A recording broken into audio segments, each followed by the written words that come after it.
أعوذ بالله من الشيطان الرجيم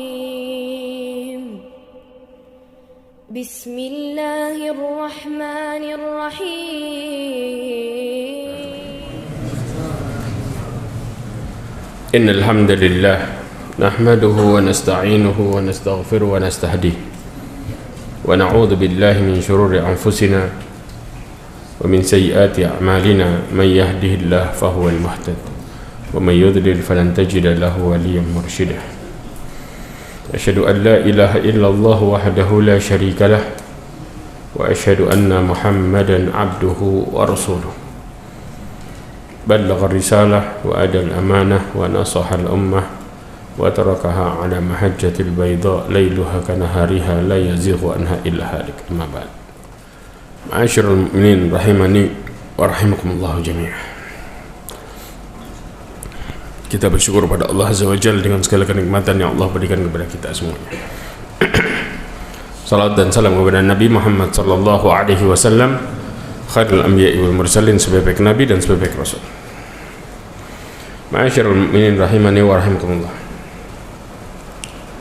Kita lanjutkan bahasan kita lagi ya, tentang ciri-ciri bagaimana kemudian contoh-contoh ibadah yang dimana kita hanya melakukannya kepada Allah Azza wa Jalla, karena pada dasarnya ibadah itu kita harus mentauhidkan Allah Azza wa Jalla dan juga melakukannya dengan penuh keikhlasan. Yang kedua disebutkan oleh penulis adalah al-khauf, yaitu rasa takut. Rasa takut yang disebut dengan ibadah adalah takut disertai dengan pengagungan. Ini yang dimaksud. Karena takut itu nanti ada dua jenis. Ya. Disebutkan oleh muallif rahimahullah ya. Dari surat Ali Imran ayat 175 Allah mengatakan fala takhafuhum wa khafuni in kuntum mu'minin. Janganlah kalian takut kepada mereka. Siapa mereka? Orang-orang kafir Quraisy ya. Akan tapi takutlah kepadaku, kepada Allah Azza wa Jalla ya, jika kalian beriman. Karena seseorang yang takut kepada Allah Subhanahu wa ta'ala ya, bisa terjerumus ke dalam kesyirikan. Alasannya apa? Kalau takut apa yang bisa menjadikan seseorang terjerumus ke dalam kesyirikan? Yaitu takut dalam perkara ibadah. Ini kita harus paham. Karena takut itu terbagi menjadi dua jenis. Ada yang disebut dengan khaufut tabi'i. Khaufut tabi'i ini takut yang wajar, itu takut terhadap sesuatu yang jelas depan mata ya ikhwah. Contoh binatang buas, senjata tajam, pistol dan lain sebagainya. Itu namanya khaufut tabi'i, jelas. Antum diancam dan senjatanya di depan antum, itu yang disebut dengan takut wajar, dan ini yang nggak masuk ke dalam kesyirikan ya.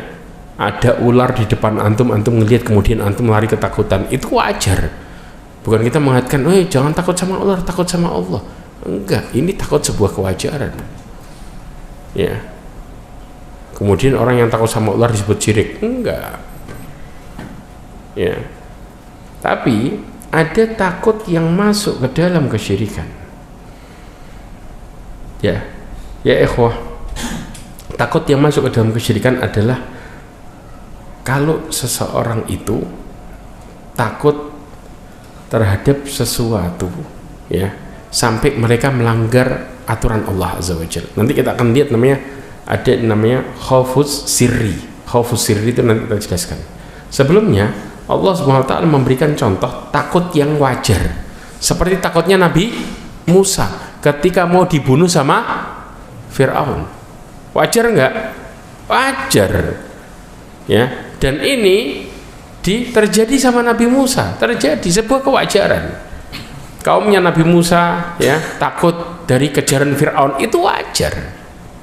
Ini namanya disebut dengan khaufut tabi'i. Sebagaimana Allah Subhanahu wa ta'ala berfirman, fa kharaja minha khaifatan yataraqqabu qala rabbi najjini minal qaumidh dhalimin. Ya, maka keluarlah Musa dari kota Mesir dengan rasa takut. Ya, menunggu-nunggu dengan khawatir, ya taraqab, ya, dengan mengatakan ya Allah selamatkan aku dari orang-orang zalim. Nah, takut ini takut yang wajar. Kenapa? Takut dibunuh karena jelas mereka ngancam nggak dengan senjata, nggak jelas kan, ya, ini takut wajar. Tapi ya, takut yang nggak boleh ketika seseorang itu takut sampai melanggar aturan. Contoh, seorang laki-laki nggak sholat berjamaah di masjid karena takut dikatakan so'alim. Ini musyrik jelas, ya kan? Seorang perempuan takut pakai jilbab karena dikatakan apa? Sok suci, ya, takut nanti diomeli, dicemooh sama teman-temannya yang nggak pakai jilbab.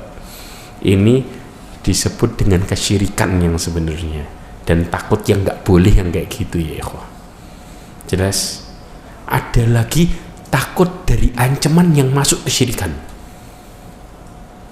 Loh, Ustaz, diancam kemudian takut dan masuk kesyirikan. Kenapa? Nah, coba perhatikan ini.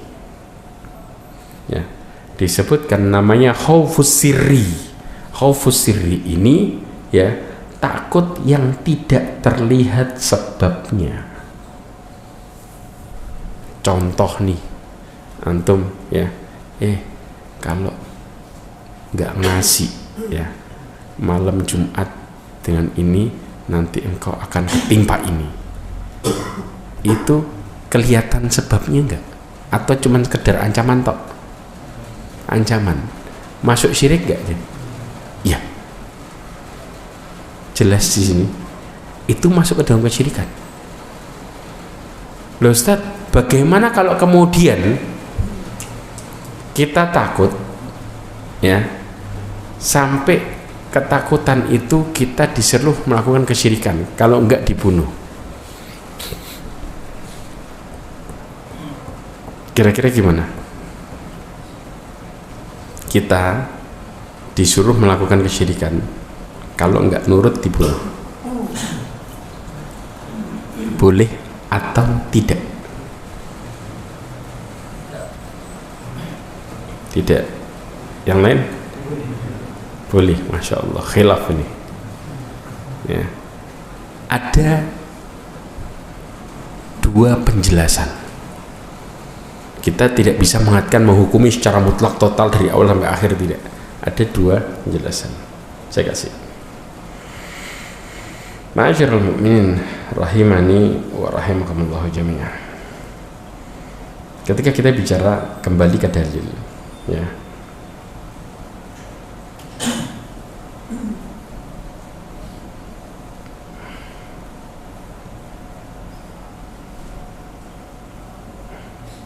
ya, takut, coba lihat sini.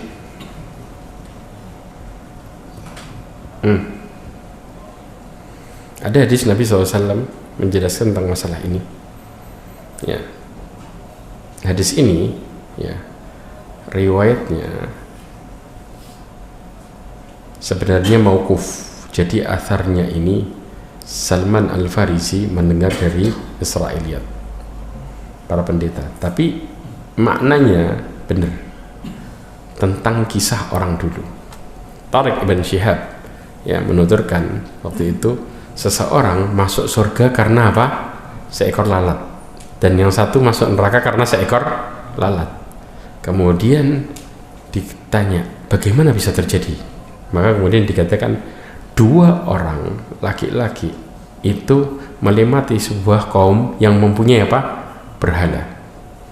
Kemudian dikatakan la yajuzuhu ahadun hatta yuqarriba lahu syai'an. Nggak boleh orang lewat sampai kemudian apa? Mengorbankan sesuatu buat berhalanya. Syirik bukan ini? Syirik kan. Kalau enggak diancam dibunuh. Ya, akhirnya apa yang terjadi? Faqalu li ahadima, maka kemudian dikatakan oleh salah satu dari keduanya, dikatakan qarib, korbankanlah, ya. Kemudian laisa indi syai'un uqarrib, saya nggak punya sesuatu yang ingin saya korbankan. Maka kemudian dia mengatakan qarib walau dubaban, korbankan walaupun lalat, sembelih lalat buat berhala itu, engkau lewat, yang penting korban, selesai. Jelas ya. Akhirnya apa yang terjadi? Faqarraba dubaban fakhallu sabilahu fadakhalan nar. Dia kemudian mengorbankan seekor lalat dan dibolehkan lewat, dan dia masuk neraka. Padahal diancam dibunuh nggak ini? Diancam kan? Dikorbanin, masuk neraka. Terus kemudian yang satu dikatakan qarib, korbankan. Kemudian dikatakan makuntu liuqarriba li ahadin syai'an dunallah. Aku nggak mungkin mengorbankan sesuatu ya kepada selain Allah, nggak mau. Akhirnya apa yang terjadi? Fadarabu unuqahu, maka dipenggal, istilahnya dipotong lehernya. Ya. Akhirnya apa? Fadakhalal jannah, maka orang itu masuk surga, mati masuk surga. Karena nggak mau melakukan kesyirikan. Nah, yang tadi yang pada ngomong kalau dibunuh suruh melakukan syirik dan kemudian boleh. Nah,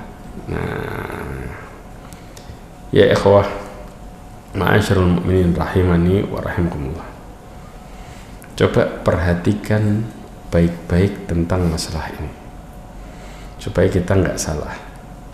Ada ayat-ayat yang berbicara, jadi aturan itu terjadi sebelum Rasulullah. Ceritanya orang dulu. Maka orang dulu kalau mereka diancam melakukan kesyirikan dan melakukan, mati masuk neraka. Jelas? Tapi di zaman Rasulullah dan setelahnya, ya, ini dalilnya.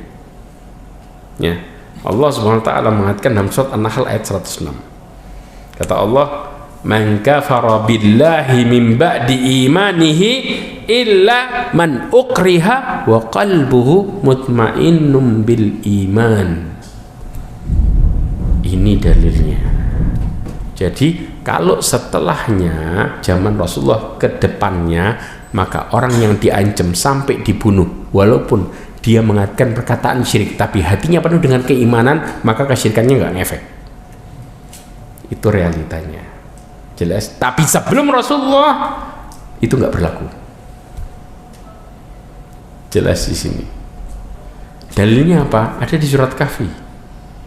Saya jelasin dalilnya ini dulu supaya kita paham. Jadi pembahasan ini beda hukum posisinya. Jadi setelah zaman Rasulullah itu berbeda dengan sebelumnya. Ya. Allah mengatakan barang siapa ya yang kafir kepada Allah sesudah dia beriman, kecuali orang yang dipaksa kafir, padahal hatinya dipenuhi dengan keimanan. Nah, ini boleh dipaksa berkaitan dengan ancaman pembunuhan dengan dirinya, ya, keluarganya, dirinya. Dan ini terjadi kepada siapa? Ammar ibn Yasir dan keluarganya, bahkan ibunya wanita yang pertama mati syahid. Antum bayangin ditusuk dari kemaluannya tembus ke atas. Itu yang dilakukan sama para pemuka jahiliyah. Na'udzubillah min dzalik ya ikhwan. Ini yang terjadi. Bayangin antum di depan matanya dia sendiri, bapak ibunya dihabisin. Siapa yang nggak stres? Nah, tapi kemudian sampai disiksa, diterik matahari, diinjek, ditindas, kemudian ada yang lewat binatang disebut ini Tuhanmu. Dia sudah nggak bisa berpikir apa-apa waktu itu. Tapi Ammar ibn Yasir, makanya turun ayat ini menceritakan tentang bagaimana Allah Subhanahu wa taala kemudian persaksikan hambanya yang beriman hatinya. Jelas di sini. Nah, berkaitan dengan makanya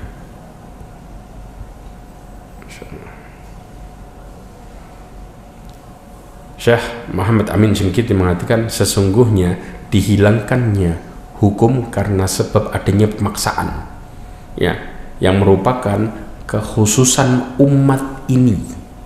Jadi aturan ini bukan aturan umat-umat sebelumnya. Kekhususan siapa? Umat ini. Itu yang terjadi. Karena hari ini termasuk dalam firman Allah Subhanahu wa taala di mana dan dia ya membuang dari mereka beban-beban dan belenggu-belenggu yang dulu ada pada mereka. Al-A'raf, ya. Kemudian nih surat Al-Kahfi, aturan dulu belum berjalan. Buktinya apa? Ashabul Kahfi, Allah Subhanahu wa taala mengatakan apa? Wala yusy'aranna bikum ahada innahum iyadharu alaikum yarjumukum aw yu'idukum fi millatihim walang tuflihu idan abada. Dikatakan jangan sekali-kali engkau menceritakan hal itu ya kepada seorang pun. Kenapa? Kalau mereka tahu, Ashabul Kahfi ini nggak paham kalau ternyata masyarakatnya udah berubah, beda. Kalau ketahuan kita nih, apa yang terjadi? Mereka bakal ngerajamin kita pakai batu, dilempar batu. Berarti istilahnya mereka apa? Mereka ini dipaksa nggak? Iya. Kemudian sudah dilempar batu dan memaksamu kembali kepada agamamu.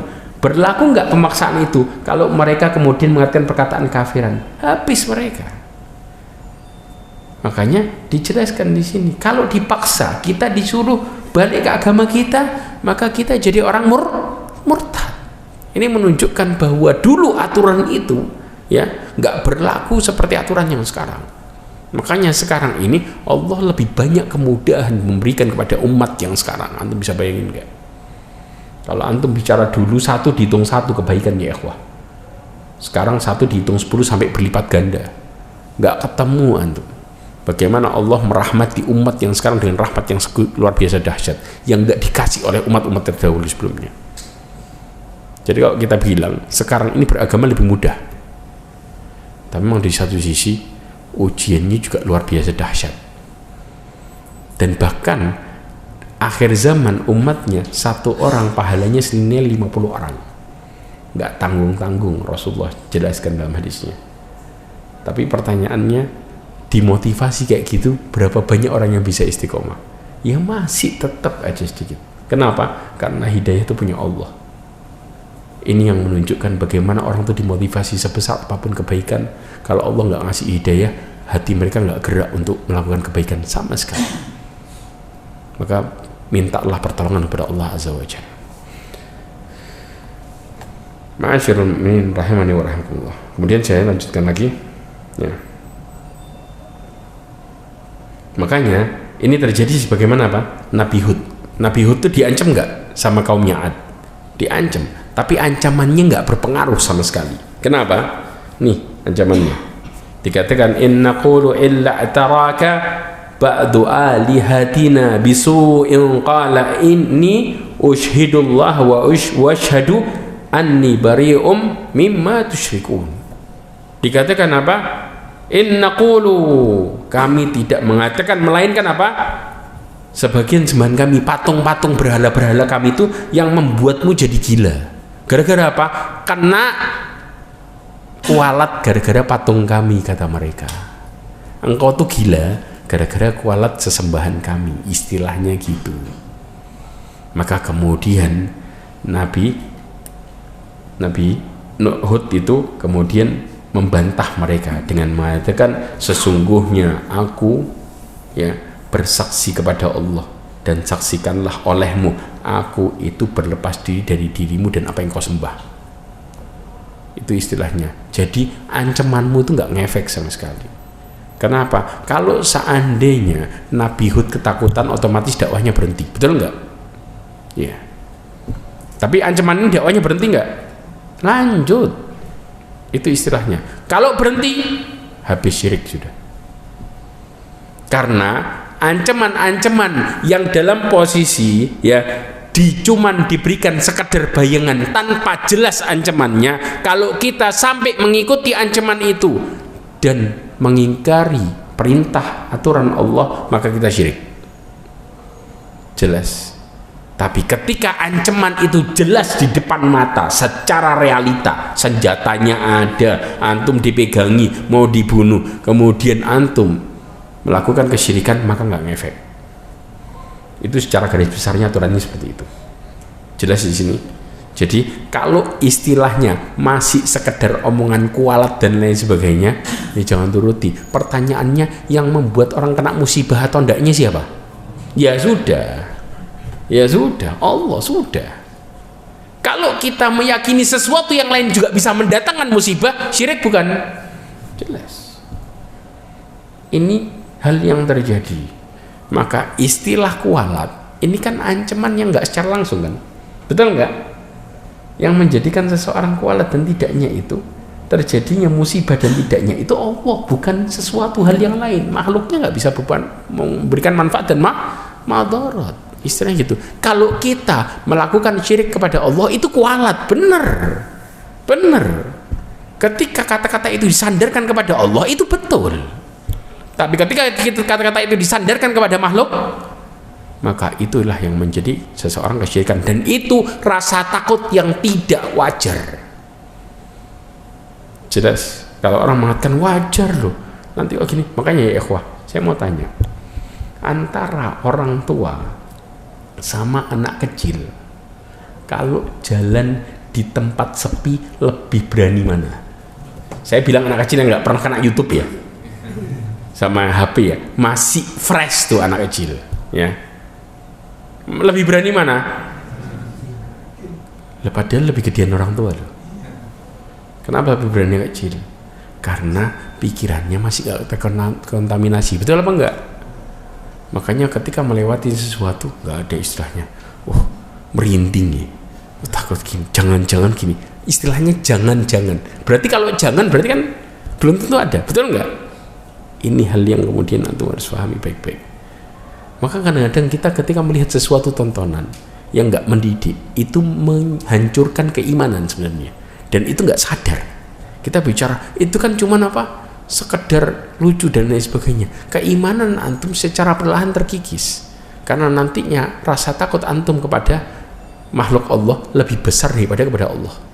Padahal secara realita manusia ini lebih mulia dibanding makhluk yang lain. Faham?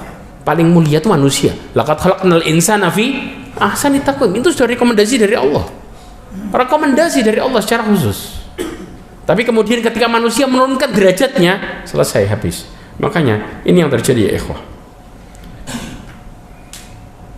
Ya. Yang berikutnya kita bahas ya, yaitu nanti ada kaitannya semua. Ar-raja, berharap. Ya, nanti ada kaitannya contoh di mana seseorang itu takut sama jin dan lain sebagainya. Berharap. Ya.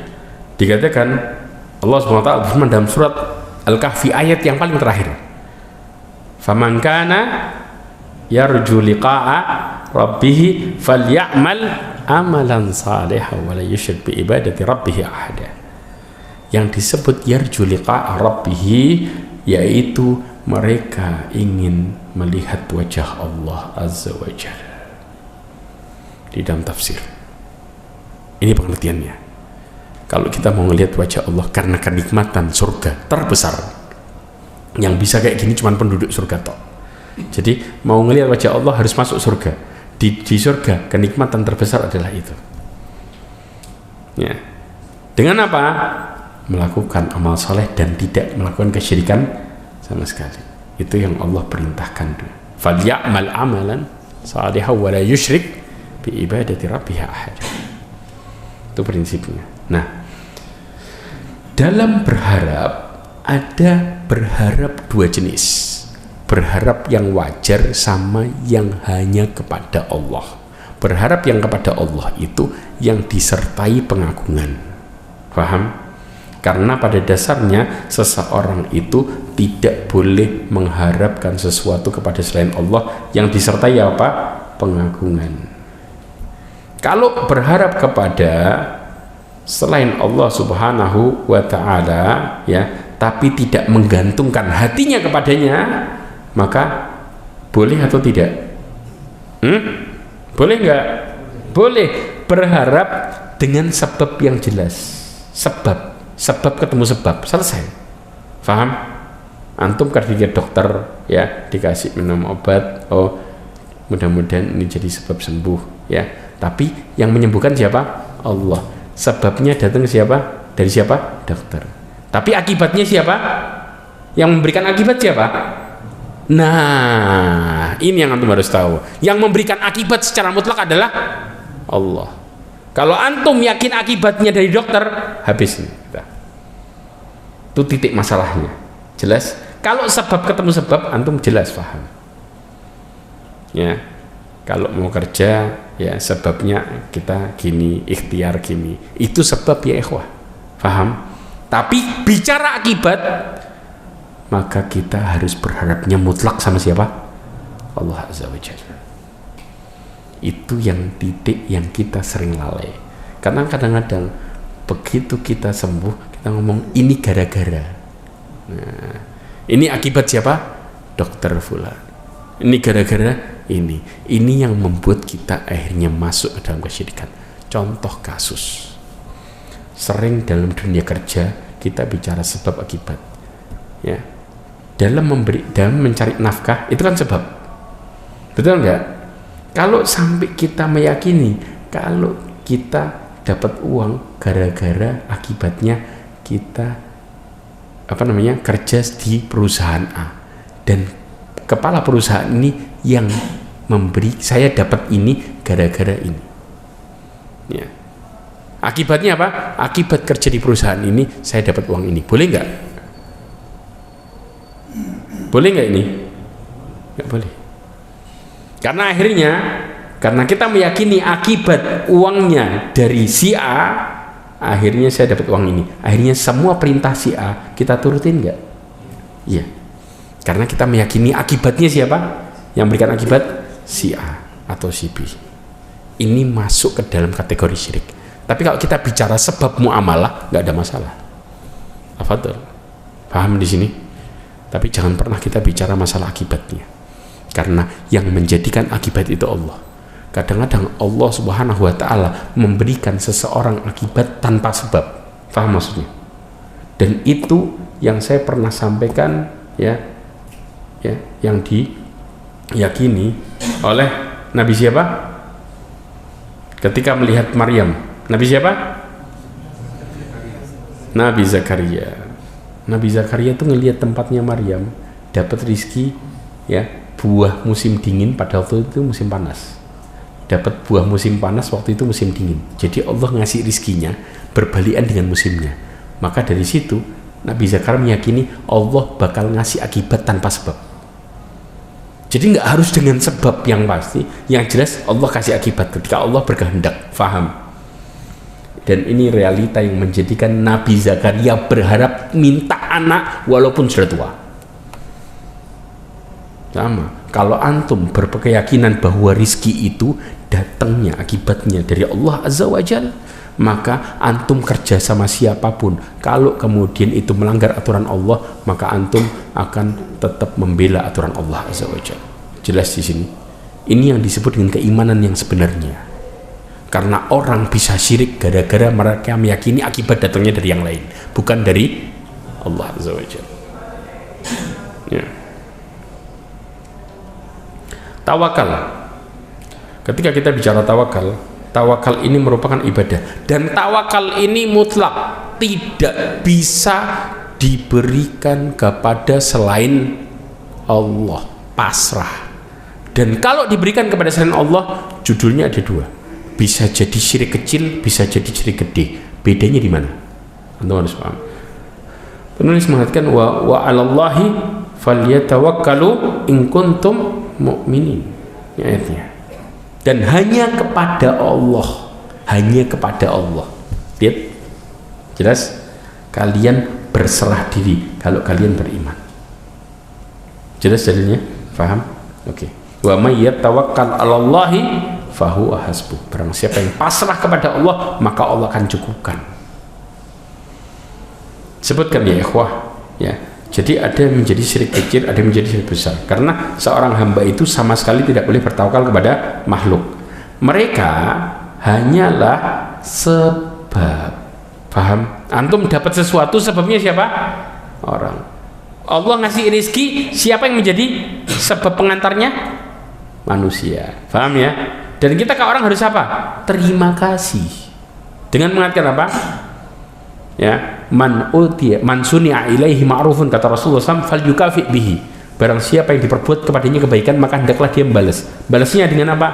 Paling tidak dengan mengatakan jazakallah khairan, kita mengembalikan balasannya kepada Allah. Antum bisa bayangin, dengan semoga Allah memberikanmu balasan kebaikan. Itu caranya. Bahkan sampai Fairuz Abadi mengatakan, man qala jazakallahu khairan faqad adda iwad. Barang siapa mengatakan jazakallahu khairan kepada orang yang baik tadi, dia telah menunaikan balasannya. Wa in kana haqqahu katsir, walaupun orangnya banyak membalas kebaikan, ngasih kebaikan ke kita, kita ngomong jazakallahu khairan itu balas. Karena yang bisa ngasih balasan kepada dia yang terbaik cuma Allah. Kita nggak bisa. Balasan kita sekedar, nggak bisa menjadi harapan bagi orang yang ngasih. Betul apa enggak? Nggak bisa. Yang Allah yang bisa membalas lebih dari yang dia harapkan, bukan orang yang sama. Makanya ini pelajaran yang penting yang antum harus tahu. Kadang-kadang nanti kalau nggak balas nggak enak. Ini antum malah akhirnya jatuh kepada nggak ikhlas, hancur amalan antum. Gara-gara berbuat sama orang gara-gara nggak enak. Na'udzubillahi min dzalik. Syirik bukan karena Allah, tapi nggak enak karena orang. Na'udzubillah. Ini yang sering kita lakukan dan ini nggak sadar, betul nggak? Berkunjung ke tempat orang, kenapa? Nggak enak gara-gara dia khair sama anak. Ya ikhwah, lakukan karena Allah, bukan karena nggak enak. Ya, inilah prinsip yang kita harus paham baik-baik. Di sinilah kita pasrah kepada Allah. Penilaian manusia tidak akan pernah membuat kita jadi apa-apa, tapi penilaian Allah akan mempengaruhi seumur hidup kita. Ini yang sebenarnya. Nah, dari konsep ini, coba perhatikan, barang siapa yang bertawakal kepada makhluk, maka dia terjerumus dalam syirik kecil. Contohnya apa? Ya ikhwah, antum berharap sama orang karena orang itu bisa mendatangkan, tapi di sisi lain antum juga ada harapannya kepada Allah. Syirik bukan? Syirik kecil. Jelas. Nah, Ustaz, kalau syirik besar gimana? Kalau harapan kita kepada manusia sepenuh hati bahwa yang bisa mendatangkan benar-benar orang itu, maka kita masuk syirik besar. Istilahnya kata kita apa? Wes terserah apa kata antum, pokoknya antum pasti ngomong pasti baik, pasti gini, habis kita syirik gede. Terjadi nggak itu? Banyak.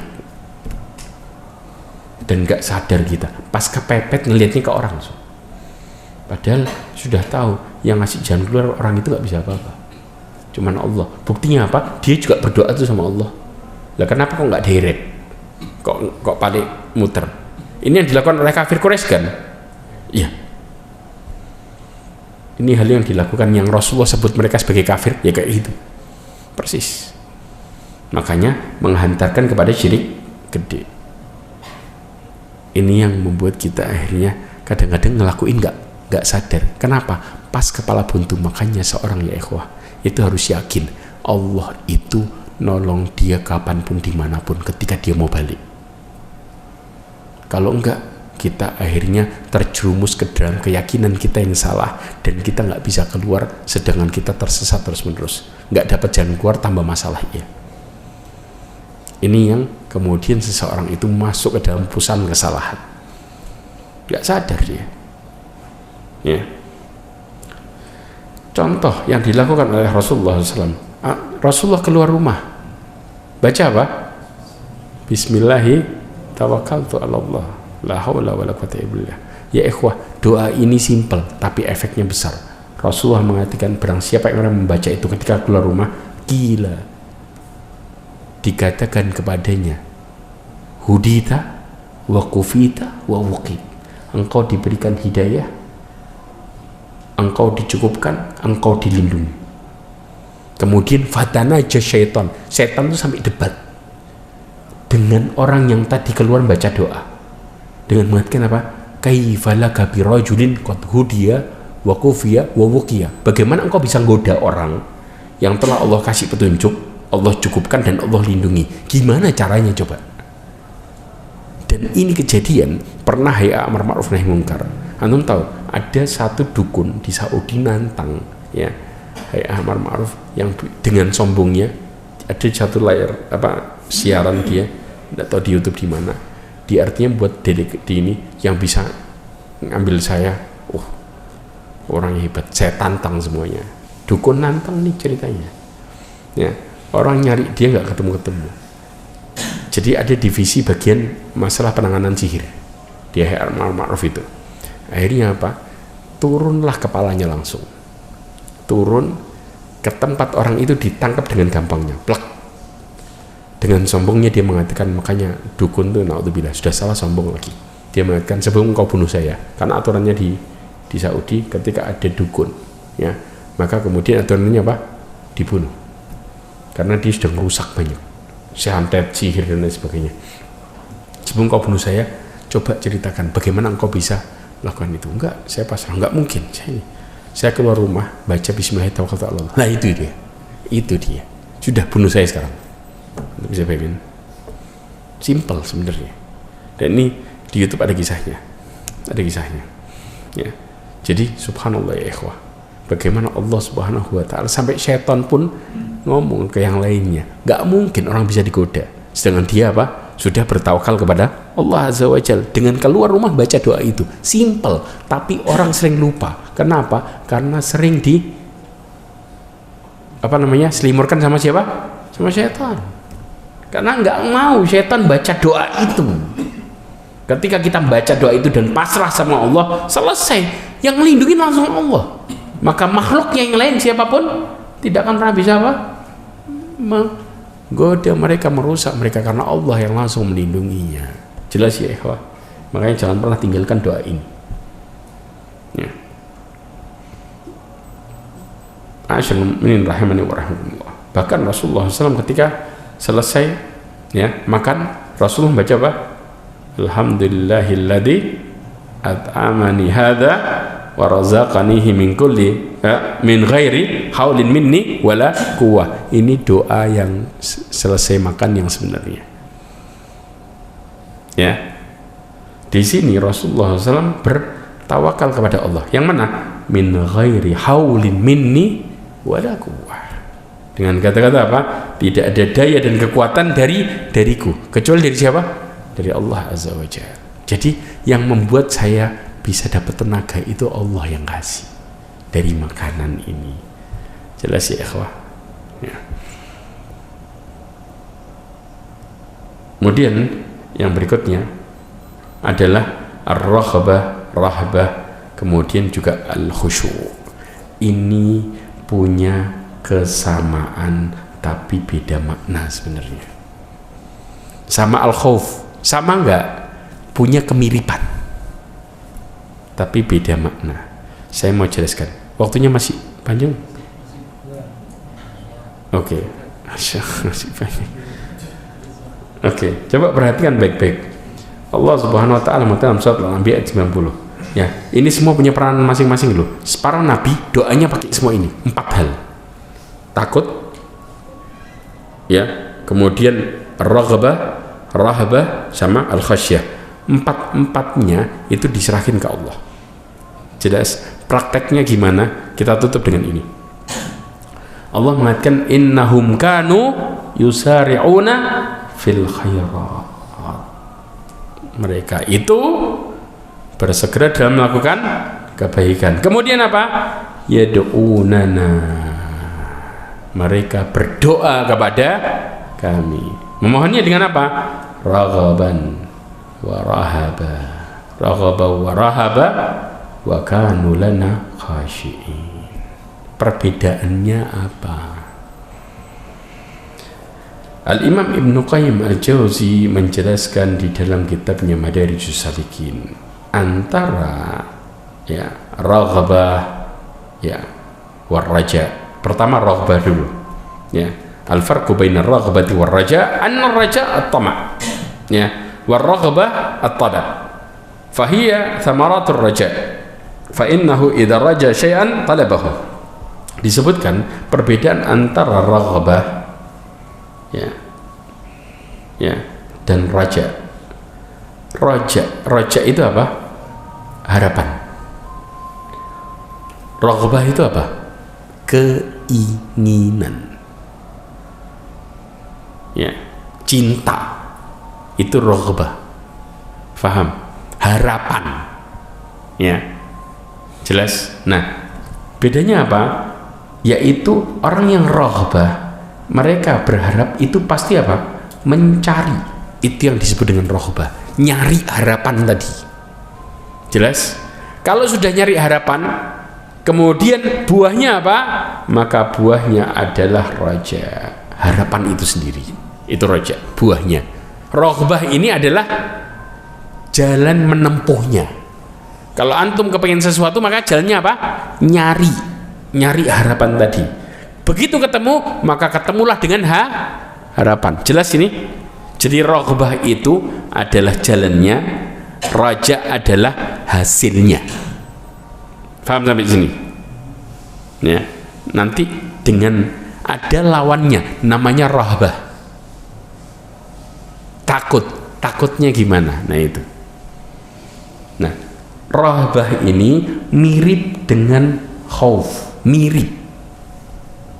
Tapi roghbah ini lebih besar.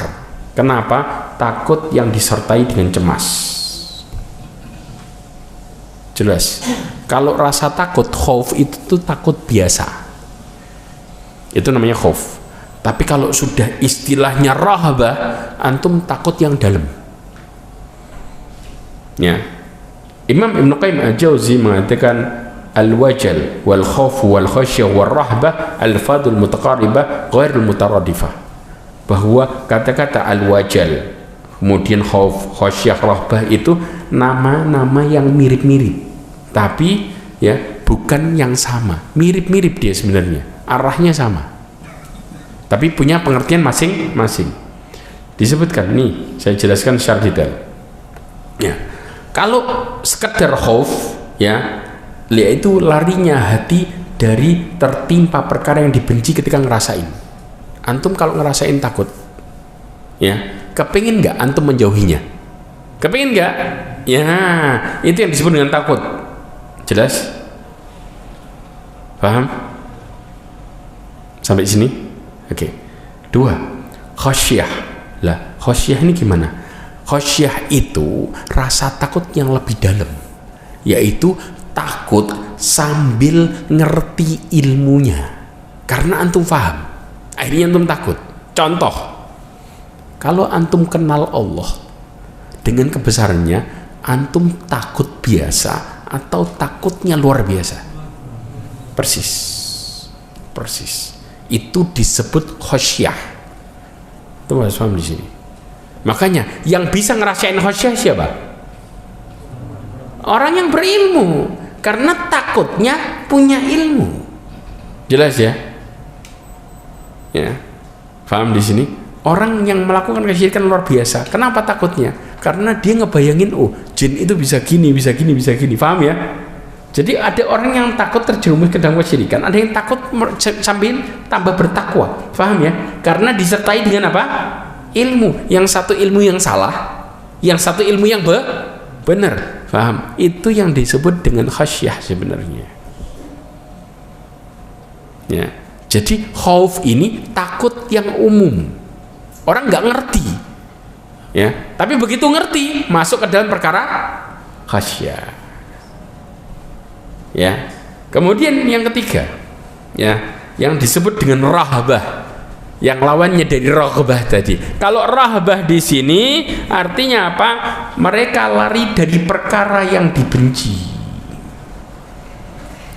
Kalau tadi, ya, roghbah tadi apa? Mencari sesuatu yang diharapkan. Sedangkan rahbah adalah lari dari perkara yang dibenci. Lawannya persis sudah.